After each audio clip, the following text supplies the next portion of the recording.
E humbi jetën duke ndjekur pasionin e tij. Ky ishte mendimi i parë që më erdhi në mend kur lexova lajmin për humbjen e jetës të Erkin Likës, njërit prej përfaqësuesve të shoqatës speleologëve të Shqipërisë, njërit prej antarëve vullnetar të grupeve të kërkim shpëtimit në Shqipëri. Në fakt, momentin e parë kur pash lajmin nuk e lidha dot imazhin e personit, emrin e tij me personin vet. Një prej personave më të pasionuar që kam njohur dhe një prej personave kryesisht e kam pasur njohjen në komunikimin në rrjetet sociale, por si se jam takuar disa herë edhe personalisht me të.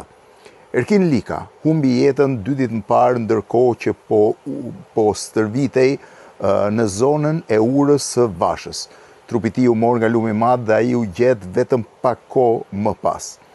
Erkin Lika ndoshta nuk ta mendonte kurrë që ai do ta humbte jetën në të njëjtat rrethana, siç ai ishte mësuar të kërkonte shumë persona të tjerë që ishin në vështirësi.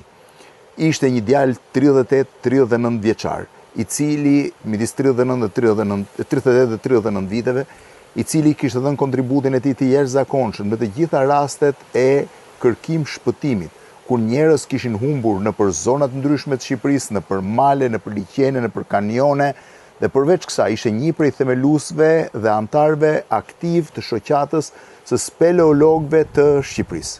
Më ka qelluar ta njoh fillimisht përmes rrjeteve sociale, madje unë do t'ju jap tani fare thjesht me muzikë të gjitha fotot që ai më ka çuar, jo të gjitha, por një pjesë të madhe të fotove, sepse janë ndoshta mbi 200 foto, që ai më ka çuar nga aktiviteti i tij në llogarinë time personale, pra mesazhe drejt për drejt në Instagram, për të më treguar se sa shumë e donte punën e tij, sa i pasionuar ishte pas saj dhe sa gjëra të bukura bënte së bashku me shokët e tij. Vazhdimisht më ka ftuar edhe herë të tjera për të marrë pjesë në aktivitetet e tij, më ftoi të shkoja për të zhytur në liqenin e Sarandoporit, në zonën e Leskovikut, në liqenin më të madh në New York në botë që u zbuluar në Shqipëri.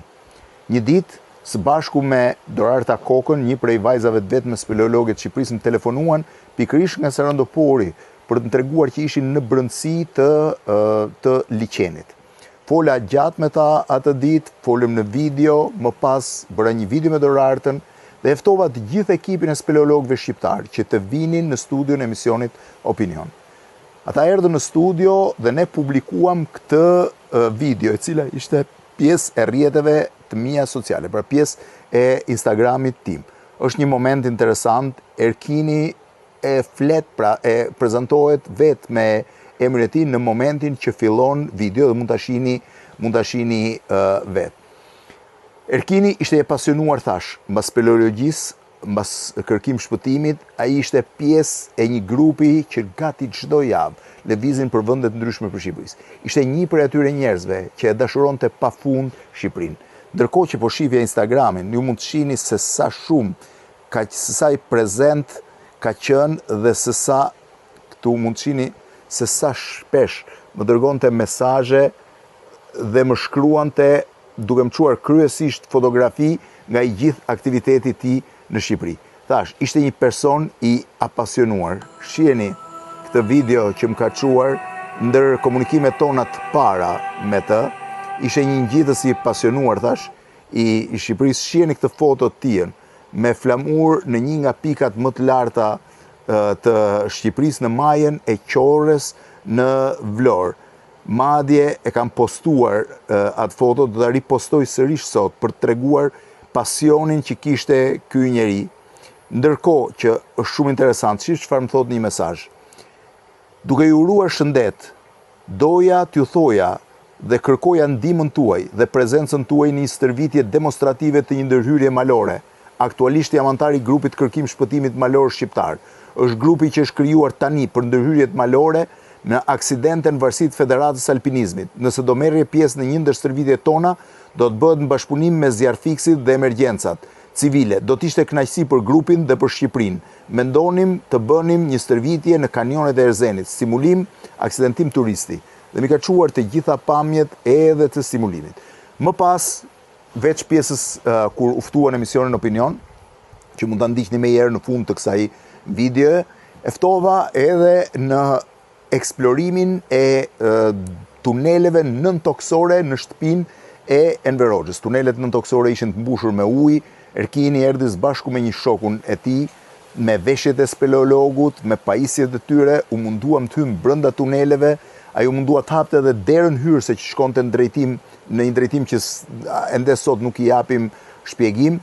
Më dha edhe mua të gjitha pajisjet e një speleologu për të shkuar për të bërë këtë, dhe ishte jashtëzakonisht i kënaqur atë moment.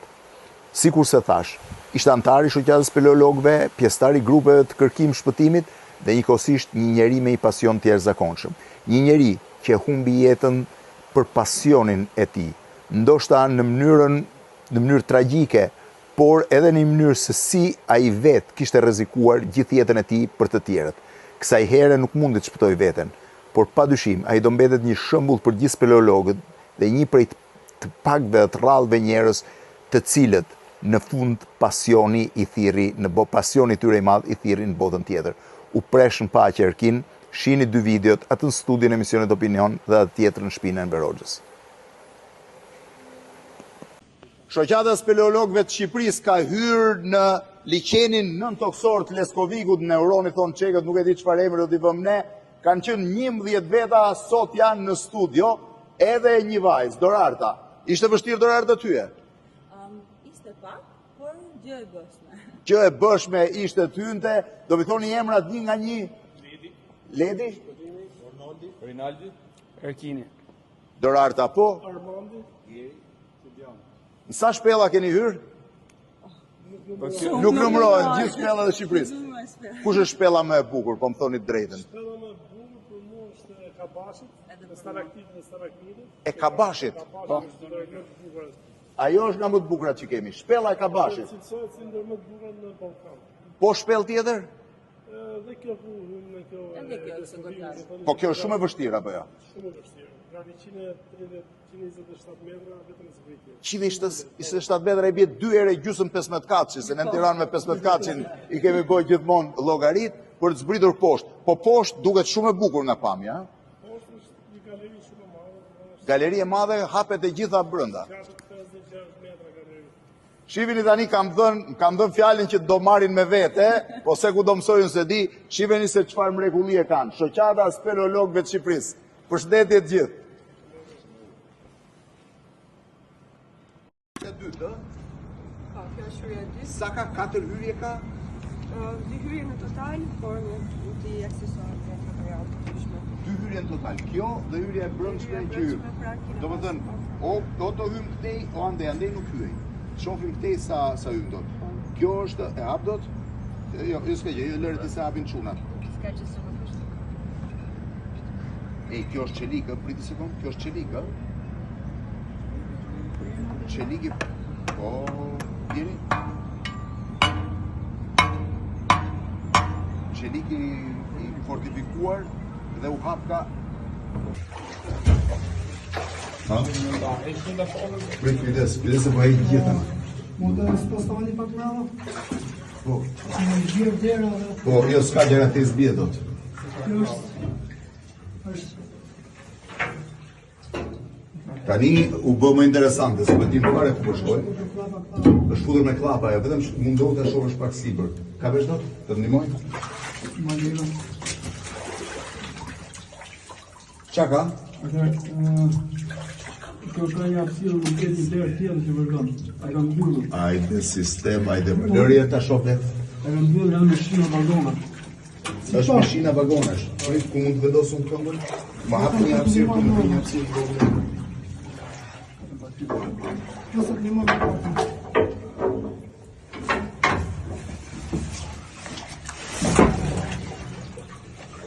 Ua.